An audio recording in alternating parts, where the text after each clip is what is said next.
ऐसा कहा जाता है कि एक बार भगवान विष्णु और ब्रह्मा जी में उनके अपने वर्चस्व की लड़ाई होगी कि उन दोनों में श्रेष्ठ कौन है, क्योंकि ब्रह्मा जी को सृष्टि का रचयिता कहा जाता है और विष्णु जी को इस सृष्टि का पालक।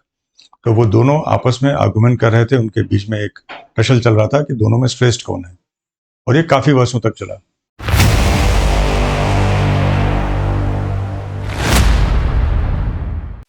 हर शिव भक्त के मन में एक ही सवाल होता है, क्या मैं कभी 12 ज्योतिर्लिंगों के दर्शन कर पाऊंगी? ऐसा कहा गया है कि जो 12 ज्योतिर्लिंगों के दर्शन कर लेते हैं उनके सारे पाप नष्ट हो जाते हैं। और आज हम बात करने वाले हैं उन्हीं पवित्र स्थानों की, जहां खुद शिव शक्ति के रूप में प्रकट होते हैं। नमस्कार दोस्तों, स्वागत है आपका ट्रैवल टेल्स विद आशीर्वाद हॉलीडेज के एक और नए एपिसोड में। आज हम बात करने वाले हैं 12 ज्योतिर्लिंगों के बारे में, और आज इस पर चर्चा करने के लिए हमारे साथ हैं आशुतोष से, जो न सिर्फ एक ट्रैवलर हैं बल्कि भक्ति और यात्रा के परफेक्ट मार्गदर्शक भी। मैं याद करती हूँ अपनी पहली ज्योतिर्लिंग यात्रा सोमनाथ की। समुद्र के किनारे बसा वो मंदिर, वो शंख की ध्वनि, वो हवा में घुला हुआ मंत्र। तब मुझे समझ आया ये सिर्फ एक टेम्पल विजिट नहीं, ये तो आत्मा का सफर है। और इसी सफर को आज हम एक्सप्लोर करेंगे आशुतोष सर के साथ। सर, स्वागत है आपका। नमस्कार प्रिया, सारे व्यूअर्स को भी नमस्कार और जय शंभू। आज का एपिसोड मेरे लिए काफ़ी खास है, क्योंकि आज इस एपिसोड में हम बात करने वाले हैं मेरे आराध्य महादेव के बारे में, स्वयं शिवशंकर के बारे में। ये मेरा सौभाग्य है कि आज मैं इस वीडियो का हिस्सा हूँ और इस वीडियो के माध्यम से मुझे मेरे आराध्य के बारे में बात करने का मौका मिलेगा। सर, सबसे पहला सवाल, 12 ज्योतिर्लिंग शब्द ही इतना पवित्र लगता है, असल में ज्योतिर्लिंग क्या है? प्रिया, ज्योतिर्लिंग शब्द दो शब्दों से मिलकर बना हुआ है, ज्योति और लिंगम। ज्योति का अर्थ होता है प्रकाश और लिंगम मतलब स्तंभ, मतलब प्रकाश का स्तंभ। ज्योतिर्लिंग से जुड़ी हुई एक बहुत ही रोचक कहानी है, जिसको मैं यहाँ पे ब्रीफ में बताने की कोशिश करूंगा। ऐसा कहा जाता है कि एक बार भगवान विष्णु और ब्रह्मा जी में उनके अपने वर्चस्व की लड़ाई होगी कि उन दोनों में श्रेष्ठ कौन है, क्योंकि ब्रह्मा जी को सृष्टि का रचयिता कहा जाता है और विष्णु जी को इस सृष्टि का पालक।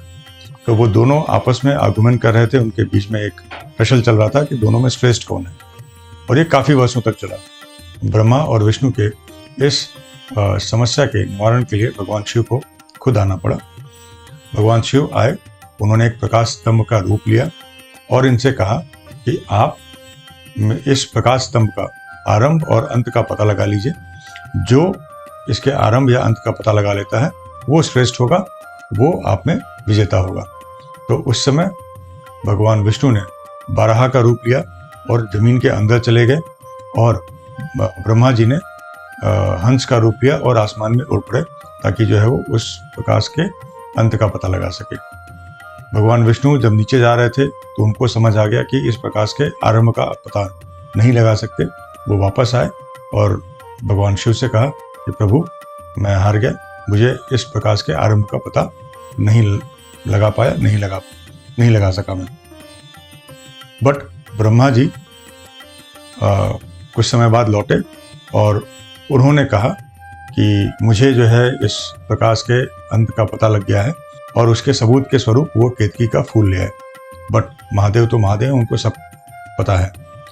तो उनको ब्रह्मा जी के इस छल का पता लगा और उन्होंने उसी समय ब्रह्मा जी को यह श्राप दिया कि इस धरती पे आपकी कहीं कोई पूजा नहीं होगी, लेकिन वहीं विष्णु को आशीर्वाद दिया कि आपकी पूजा हर एक मंदिर में होगी। तो इस सारे प्रकरण में वो जो प्रकाश स्तंभ था जो प्रकट हुआ, तो धरती पे जहाँ पे वो प्रकाश स्तंभ पड़ा उसको ही ज्योतिर्लिंग के रूप में पूजा जाता है, और वही वो ज्योतिर्लिंग है। और सबसे पहले ये प्रकाश स्तंभ जहाँ पड़ा उसे प्रथम ज्योतिर्लिंग कहते हैं, और ऐसा माना जाता है कि काशी विश्वनाथ में वो प्रकाश स्तंभ धरती को चीरता हुआ नीचे गया, तो इसीलिए काशी विश्वनाथ को प्रथम ज्योतिर्लिंग भी कहा जाता है। ठीक उसी प्रकार भगवान शिव प्रकाश के रूप में भारत के 12 अलग अलग राज्यों में अवतरित हुए और वो सारे जगह जो है वो ज्योतिर्लिंग के रूप में माने जाने और पूजे जाते हैं। हर एक ज्योतिर्लिंग का अपना एक आध्यात्मिक संदेश है और हर एक ज्योतिर्लिंग से जुड़ी ही अपनी एक आध्यात्मिक कथा है, जिसके बारे में हम इस वीडियो में आगे जानेंगे। हाँ, एक चीज मैं कहना चाहूँगा कि अगर 12 ज्योतिर्लिंग के बारे में हम डिटेल में इस वीडियो में बात करेंगे तो ये वीडियो काफ़ी लंबा हो जाएगा। तो हम अपने व्यूअर्स को बताना चाहेंगे कि ज्योतिर्लिंग के ऊपर हम 7 वीडियो की सीरीज लेकर के आ रहे हैं। ये इस सीरीज का पहला वीडियो है। इसके बाद हमारे 6 वीडियो और आएंगे जिसमें हम हर एक ज्योतिर्लिंग की इम्पोर्टेंस, उसकी आध्यात्मिक कथा, उसकी मान्यता और उस ज्योतिर्लिंग की यात्रा कैसे प्लान करें, ये सारी चीज़ें उन वीडियोज़ में हम बताएंगे। तो अगर आप भी 12 ज्योतिर्लिंग की यात्रा करना चाहते हैं और हर एक ज्योतिर्लिंग से जुड़े उसके इतिहास, उसकी कहानी, उसकी माइथोलॉजिकल हिस्ट्री के बारे में जानना चाहते हैं तो हमसे जुड़े रहें। हमारे चैनल को लाइक करें, सब्सक्राइब करें और अपने लोगों के साथ शेयर करें। मतलब शिव के ये 12 रूप जैसे प्रकाश के 12 रंग। बिल्कुल, जैसा मैंने अभी कहा, ये 12 ज्योतिर्लिंग भारत के विभिन्न राज्यों में स्थित हैं और इनकी अपनी एक महत्वता है। आइए जानते हैं ये 12 ज्योतिर्लिंग कौन से हैं और कहाँ स्थित हैं। अद्भुत सर, ये 12 ज्योतिर्लिंग कहाँ कहाँ स्थित है, अब वो हमें बताइए सर। बिल्कुल, आइए जानते हैं नॉर्थ से शुरू होकर के साउथ तक जाने पे हमारे कौन कौन से ज्योतिर्लिंग आते हैं। शुरू करते हैं नॉर्थ से। सबसे पहले उत्तराखंड, जहाँ पे केदारनाथ जी हैं। फिर उसके बाद उत्तर प्रदेश, जहाँ पे श्री काशी विश्वनाथ। फिर झारखंड, जहाँ पे बाबा बैद्यनाथ। फिर मध्य प्रदेश, जहाँ पे महाकाल एंड ओमकारेश्वर। फिर उसके बाद महाराष्ट्र, जहाँ पे 3 ज्योतिर्लिंग हैं, त्र्यंबकेश्वर, भीमाशंकर और कृष्णेश्वर। फिर गुजरात, जहाँ पे 2 ज्योतिर्लिंग हैं, सोमनाथ एंड नागेश्वर। फिर आंध्र प्रदेश, जहाँ पे मल्लिकार्जुन और लास्ट तमिलनाडु में श्री रामेश्वर ज्योतिर्लिंग। मतलब ये सिर्फ एक मंदिर नहीं, प्रकाश का प्रमाण है। बिल्कुल, हर स्थल शिव के एक अलग तत्व का प्रमाण है। जैसे सोमनाथ शांति, मल्लिकार्जुन एकता और केदारनाथ साहस का प्रमाण है। और इन सब के बीच एक ही संदेश है, शिव ही प्रकाश है और प्रकाश ही शिव है। तो चलिए सर, शुरू करते हैं शिव के 12 ज्योतिर्लिंगों का सफर। मैं चाहती हूँ आप बताएं और मैं महसूस करूं कि जैसे हम दोनों मंदिर के द्वार पर ही खड़े हैं। पहले दर्शन कहाँ करते हैं?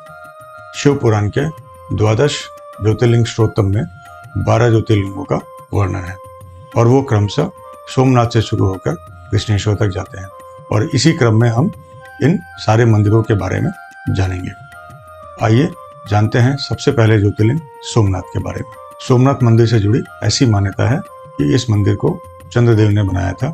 चंद्रदेव को राजा दक्ष प्रजापति ने क्षय रोग का श्राप दिया था और उसी श्राप से मुक्ति के लिए चंद्रदेव ने यहाँ पे भगवान शिव की आराधना की। भगवान शिव प्रकाश के रूप में प्रकट हुए और उन्हें उस क्षय रोग से मुक्ति दिलाई। उनको ये क्षय रोग का दोष क्यों हुआ, इसके पीछे की क्या स्टोरी है, ये हम अपने अगले वीडियो में बताएंगे। क्योंकि चंद्रदेव को सोम भी कहते हैं, इसीलिए इस मंदिर को सोमनाथ मंदिर भी कहा जाता है। मुझे याद है, सोमनाथ के मंदिर से टकराती हुई समुद्र की लहरों की आवाज जैसे शिव के डमरू की धुन। कहा जाता है इस मंदिर को अनेकों बार तोड़ा गया, लेकिन हर बार यह मंदिर एक नए रूप में खड़ा हुआ। शायद इसलिए सोमनाथ कहते हैं, विनाश के बाद भी उठना है, वही भक्ति है। बिल्कुल, इसीलिए सोमनाथ हमें सिखाता है कि जीवन में अंधकार चाहे जितना भी बड़ा हो, प्रकाश फिर से जन्म ले सकता है। बिल्कुल सर। अगला स्थल मल्लिकार्जुन। नाम ही कितना कोमल है, क्या कहानी है इसके पीछे? मल्लिकार्जुन ज्योतिर्लिंग श्री सालम पर्वत पर स्थित है और ऐसा कहा जाता है कि जब कार्तिकेय और गणेश के विवाह की बात चल रही थी, उस समय कार्तिकेय नाराज हो गए और परिवार से अलग होकर वो यहाँ श्रीशैलम पर्वत पे आके रहने लगे। उनको मनाने के लिए भगवान शिव और माँ पार्वती दोनों यहाँ आए और उस प्रेम के रूप में यहाँ स्थित हुए। भगवान शिव मल्लिकार्जुन के रूप में और माँ पार्वती ब्रह्मरंभा के रूप में। मतलब ये मंदिर माता पिता के प्यार और अपनापन का प्रतीक है। किसी भी भक्त के लिए ये सिर्फ एक दर्शन नहीं है, घर लौटने जैसा सुकून देता है। सही कहा प्रिया आपने। मल्लिकार्जुन के मंदिर में शक्ति और शांति दोनों का एक साथ अनुभव होता है। शक्ति के बिना शिव अधूरे हैं और शिव के बिना शक्ति निष्प्रभाव। उज्जैन का नाम आते ही मंत्र गूंजते हैं जय महाकाल। सर, ये मंदिर बाकी सबसे अलग क्यों माना जाता है? महाकालेश्वर ही एक ऐसा ज्योतिर्लिंग है जहाँ पे शिव दक्षिण मुखी है, मतलब उनका मुख दक्षिण दिशा में है। कहा जाता है यहाँ समय भी रुक जाता है और मृत्यु भी शिव के अधीन हो जाती है। सर, मैं एक कहानी पढ़ रही थी। उज्जैन के राजा चंद्रसेन ने असुर सेना से रक्षा के लिए शिव की प्रार्थना की थी। तब शिव स्वयं प्रकट हुए थे और महाकाल रूप लिया था। यानी ये मंदिर याद दिलाता कि शिव के भक्त कभी अकेले नहीं होते। बिल्कुल, महादेव का भक्ति भाव इतना गहरा है कि उनकी आरती देखते ही ये शरीर अपने आप झुक जाता है। और ये ज्योतिर्लिंग हमें ये सिखाता है कि समय के सामने झुकने से बेहतर है कि शिव के सामने झुका जाए। नाम ही अद्भुत, ओमकारेश्वर। क्या सच में यहाँ का आकार ओम जैसा है?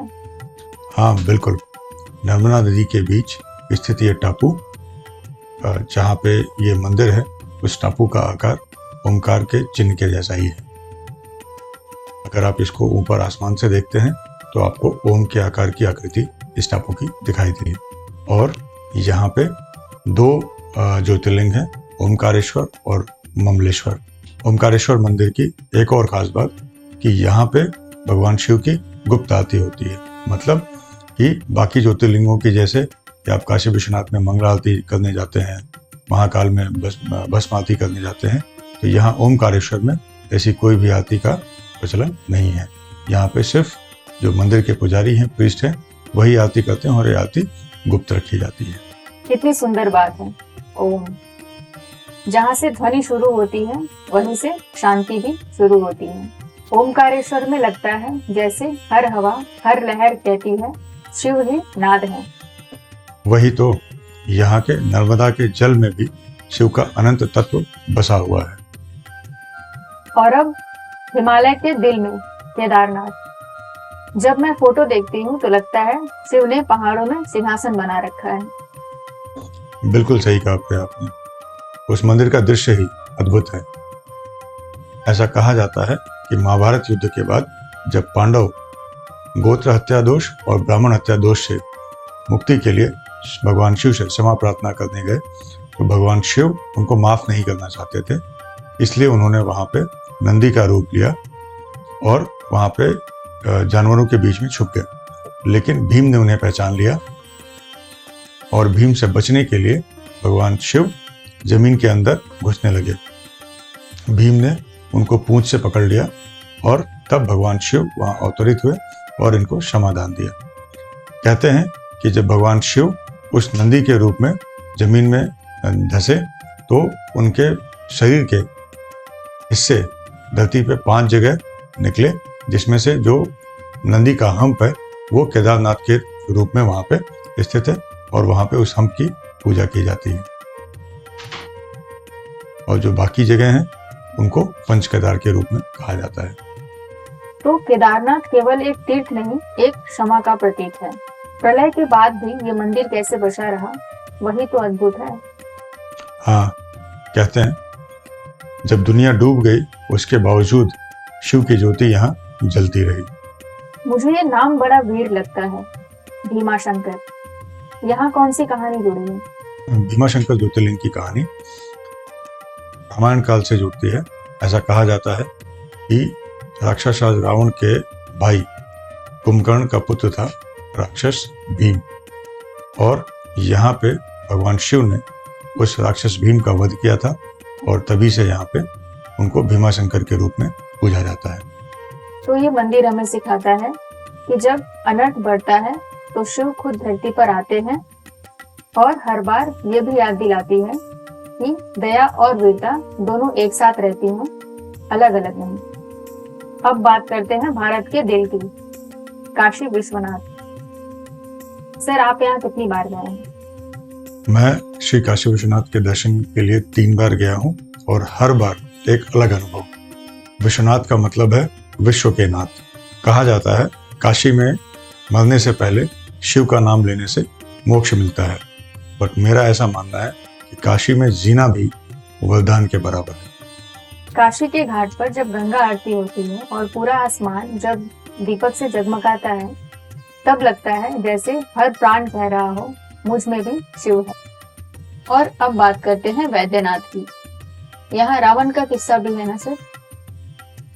हाँ बिल्कुल, जैसा कि आप सभी जानते हैं कि रावण बहुत ही बड़ा शिव भक्त था और भगवान शिव की तपस्या करके भगवान शिव से उसने आग्रह किया कि वो उसके साथ चलें और लंका में रहें। तो भगवान शिव तो भोले हैं, उन्होंने उसकी ये बात मानी, लेकिन एक शर्त के साथ कि ये जो शिवलिंग के रूप में आप मुझे ले चलोगे, तो अगर इसको आपने बीच कहीं रास्ते में रख दिया तो फिर मैं वहीं रह जाऊंगा, वहीं स्थापित हो जाऊंगा। और जब रावण उस शिवलिंग को लेकर के जा रहा था, तो आज के देवघर जो कि झारखंड में स्थित है, वहां पे उसने रख दिया और भगवान शिव वहीं स्थापित हो गए।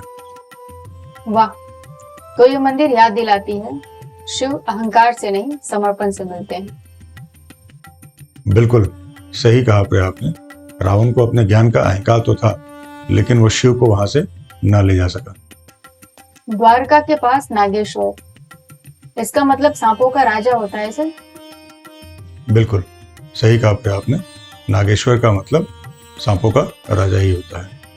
ऐसा कहा जाता है कि यहाँ पे भगवान शिव ने अपने भक्त सुप्रियो को दारुका नामक राक्षस से मुक्ति दिलाने के लिए नागेश्वर का रूप लिया और उस राक्षस का अंत किया, और इसीलिए यहाँ पे जो शिवलिंग स्थापित है उसे नागेश्वर ज्योतिर्लिंग भी कहा जाता है।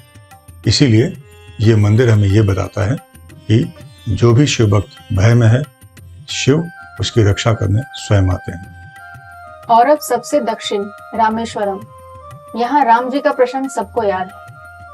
हाँ, राम जी ने यहाँ लंका युद्ध से पहले शिवलिंग की स्थापना करी और शिव की पूजा करी, और उन्होंने ये कहा कि शिव के बिना विजय असंभव है। रामेश्वरम का जल आज भी शुद्धि का प्रतीक माना जाता है। तो रामेश्वरम कहता है युद्ध से पहले शांति में स्थिर हो जाओ तो ही विजय मिलती है। और अंतिम दर्शन कृष्णेश्वर, क्या इसे क्षमा का मंदिर भी कहा जाता है? हाँ बिल्कुल, इस मंदिर को क्षमा का मंदिर भी कहा जाता है। और इस मंदिर से जुड़ी हुई एक छोटी सी कहानी ये है कि यहाँ एक ब्राह्मण महिला घुष्मा रहती थी, जिसके पुत्र की हत्या उसकी बहन सुदेहा ने ईर्ष्यावश कर दी। लेकिन जब घुष्मा को ये बताया गया कि उसके पुत्र की हत्या हो गई है, फिर भी उसने जो है अपने भक्ति भाव को जारी रखा, भगवान शिव की आराधना करती रही, और जब वो पार्थिव ज्योतिर्लिंग को नदी में विसर्जित करने जा रही थी तो उसने देखा कि उसका पुत्र जीवित होकर के उसी नदी से बाहर आ रहा। भगवान शिव वहां प्रकट हुए, उन्होंने बताया कि घुष्मा की बहन सुदेहा ने ही जो है उसके बेटे को मारा है। तो उसने कहा कि प्रभु उसको क्षमा कर दीजिए, वो मेरी बहन है, मैंने हमेशा उसको अपना बहन ही माना है। इसीलिए इस मंदिर को क्षमा का मंदिर भी कहा जाता है, और इसीलिए ये मंदिर प्रेम और क्षमा दोनों का प्रतीक है। शिव के ये 12 रूप देखकर लगता है हर एक मंदिर हमारे जीवन के किसी न किसी रूप को दर्शाता है। कभी दया, कभी वीरता, कभी प्रेम और कभी त्याग, और इन सब में एक ही बात समान है, शिव। शिव शिव तो अंत है, आरंभ है, अनंत है, और शिव हमेशा वहां मिलते हैं जहां प्रेम है, त्याग है, श्रद्धा है और क्षमा है। फिर आपने जब पहली बार 12 ज्योतिर्लिंग का दर्शन किया तो आपको क्या महसूस हुआ? मैं इमोशनल हो गया, भावुक हो गया प्रिया। मुझे ऐसा लगा जैसे शिव मुझे हर एक स्थान पे अलग अलग रूप में मिल रहे हैं। कहीं पे पिता के रूप में, कहीं पे दोस्त के रूप में, कहीं पे गुरु के रूप में। शिव इतने सरल हैं और हम उन्हें पाने के लिए इतनी कठिन यात्रा करते हैं। शायद कठिनता ही उन्हें मिलने की शर्त है। शिव हर उस पल में है जहां हम रुककर किसी और के लिए प्रार्थना करते हैं। क्या खूबसूरत बात है। शायद इसीलिए कहा जाता है शिव सिर्फ पूजे नहीं जाते, महसूस किए जाते हैं। सर, आप इतनी तीर्थ यात्राएं करवाते हैं, उन लोगों के लिए क्या एडवाइस होगी जो पहली बार इस यात्रा को कर रहे होते हैं? मैं 3 चीजें कहता हूँ: श्रद्धा रखो, सेवा करो और स्मृति बनाओ। श्रद्धा रखो मतलब कि आप जब मंदिर विजिट कर रहे हैं तो वो सिर्फ टेम्पल विजिट नहीं है, आप वहाँ पे उसकी स्टोरी को जानिए, वहाँ के आध्यात्मिक महत्व को समझिए, उसको महसूस कीजिए। सेवा करो का मतलब कि मंदिर के बाहर अगर आप किसी एक वृद्ध की मदद करते हैं या किसी बच्चे की मदद करते हैं तो भी वो शिव उपासना के बराबर है। स्मृति बनाओ मतलब कि जब भी आप किसी मंदिर को विजिट कर रहे हैं वहाँ पे आप तसल्ली से बैठिए, मंदिर के प्रांगण में बैठिए और भगवान को याद कीजिए, वहाँ पे अपनी यादें बनाइए, ना कि सिर्फ सेल्फी लीजिए, फोटो खींचिए और चले आइए। एक छोटा सा किस्सा बताता हूँ एक हमारे पैसेंजर के बारे में। वो भीमाशंकर की यात्रा करने जा रहे थे और थोड़े से वृद्ध थे, बीमार थे।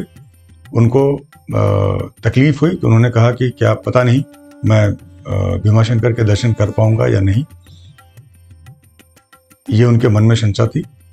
गाड़ी कहीं रुकी टी ब्रेक के लिए और वहीं पे वहाँ एक साधु आए और जस्ट उन्होंने ऐसे उनसे पूछा कि क्या तकलीफ है, क्या हो रहा है। तो उन्होंने बताया कि भाई मुझे ऐसी ऐसी तकलीफ हो रही है और मुझे नहीं लगता कि मैं कल सुबह दर्शन कर पाऊंगा या नहीं। तो साधु ने उनसे एक ही बात कही कि जब तक मन में सवाल है तब तक शिव दूर है, प्रश्न खत्म, शिव प्रकट। और इत्तेफाक देखिए, अगले दिन भीमाशंकर ज्योतिर्लिंग पे सबसे पहला जल इसी यात्री ने चढ़ाया। मैं इसीलिए कहता हूँ कि शिव मिल जाते हैं जब हम रुकना छोड़ देते हैं। बहुत खूबसूरत। हर शब्द शिव के जितना ही सरल और गहरा। Thank you. शिव सिर्फ एक देवता नहीं, वो एक अनुभव है। सोमनाथ से गृष्णेश्वर तक का सफर असल में हमारे अंदर के शिव को पहचानने का सफर है। 12 ज्योतिर्लिंग हमसे कहता है, मैं तुमसे दूर नहीं, बस तुम अपने रोशनी से दूर हो। जो शांति हम मंदिर में ढूंढते हैं वो हमारे अंदर ही है और शायद यही शिव का असली संदेश है। जीवन बदलने से पहले नजरिया बदल लो। और अगर आप भी इस यात्रा के लिए रेडी हैं तो आशीर्वाद हॉलीडेज के साथ निकल पड़िए, क्योंकि भक्ति तभी पूरी होती है जब यात्रा की प्लानिंग सटीक हो। सर, हमारे व्यूवर्स को अगर हमारे साथ ज्योतिर्लिंग की यात्रा प्लान करनी हो तो क्या प्रोसीजर है? देखिए, जैसा कि मैं हमेशा कहता हूँ कि हमारी एक एक्सपर्ट टीम है जो हर एक डेस्टिनेशन के लिए एक्सपर्टाइज है। सिमिलरली ज्योतिर्लिंग टूर के लिए भी हमारी एक टीम है जो 12 ज्योतिर्लिंग की यात्रा प्लान करती है। तो अगर आप भी अपनी फैमिली या अपने खुद के लिए ज्योतिर्लिंग यात्रा प्लान करते हैं तो आप हमें हमारे व्हाट्सएप नंबर, जो कि आपको इस वीडियो के डिस्क्रिप्शन में मिल जाएगा, या हमारी ईमेल आईडी पे कनेक्ट कर सकते हैं और हमारी टीम आपको आपके रिक्वायरमेंट के हिसाब से रिवर्ट बैक करेगी और आपको आपकी यात्रा प्लान करने में सपोर्ट करेगी। बुकिंग प्रोसीजर्स काफ़ी सिंपल हैं। आपकी रिक्वायरमेंट अंडरस्टैंड करने के बाद हम आपको एक डिटेल कोटेशन सबमिट करते हैं एंड देन आपकी यात्रा को आगे प्लान करते हैं। दोस्तों, मैं उम्मीद करता हूँ कि हमारा ये प्रयास आपको पसंद आ रहा होगा। हम कोशिश करेंगे कि हमारे अगले जो 6 वीडियो इस सीरीज़ के हैं उसमें हम आपको हर एक ज्योतिर्लिंग के बारे में डिटेल में बता सकें। तो आप हमारे चैनल को सब्सक्राइब कीजिए, इस वीडियो को लाइक कीजिए, कमेंट कीजिए कि आप इसमें और क्या डिटेल चाहते हैं, क्या इन्फॉर्मेशन चाहते हैं, ताकि हम अपनी अगली वीडियोस में उसको इंक्लूड कर सकें। चलिए, मैं आपसे विदा लेता हूँ, फिर मिलता हूँ आपसे अगले वीडियो में, अगले एपिसोड में। तब तक के लिए जय शंभू, जय हिंद। अगर आज के एपिसोड ने आपके अंदर भक्ति जगाई हो तो book your next Jyotirlinga tour with आशीर्वाद हॉलीडे।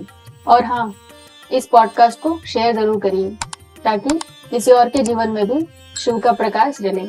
मिलती हूँ आपसे नेक्स्ट एपिसोड में। तब तक के लिए जय शंभू, जय हिंद।